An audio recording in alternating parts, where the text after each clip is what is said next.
భక్తులారా, మన గోపాలపురం గ్రామ ఆధ్యాత్మిక వైభవానికి ప్రతీకగా నిలిచిన శ్రీ వరసిద్ధి విఘ్నేశ్వర స్వామి వారి ఆలయం 1963వ సంవత్సరంలో జూలై నెల 27వ తేదీన స్థలదాత అయిన శ్రీ పూలకంటి వెంకటరమణారెడ్డి గారు, అలాగే కమిటీ సభ్యులైన పోతుల వెంకటరామారెడ్డి గారు, మాకిరెడ్డి చినసత్యనారాయణ గారు, వంగా రత్నారెడ్డి గారు, కారెంపూడి శరభయ్య గారు మరియు గ్రామ పెద్దల కృషి, భక్తి, సహకారంతో నిర్మించబడింది.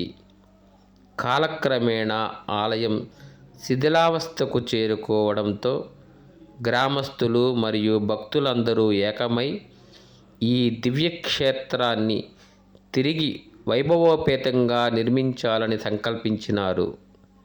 ఈ పవిత్ర సంకల్పానికి శ్రీకారం చుడుతూ 2025 ఆగస్టు 7వ తేదీన శుభముహూర్తంలో ఆలయ పునర్నిర్మాణానికి శంకుస్థాపన ఘనంగా నిర్వహించబడింది.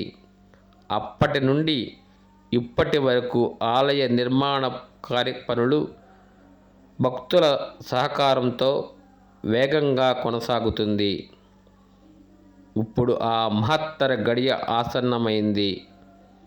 2026 సెప్టెంబర్ 7వ తేదీ సోమవారం ఉదయం 10:24 శ్రీ వరసిద్ధి విఘ్నేశ్వర స్వామి వారి విగ్రహ ప్రతిష్టా మహోత్సవం వైభవంగా జరిపించడానికి దైవజ్ఞులచే ముహూర్తం ఖరారు చేయబడినది.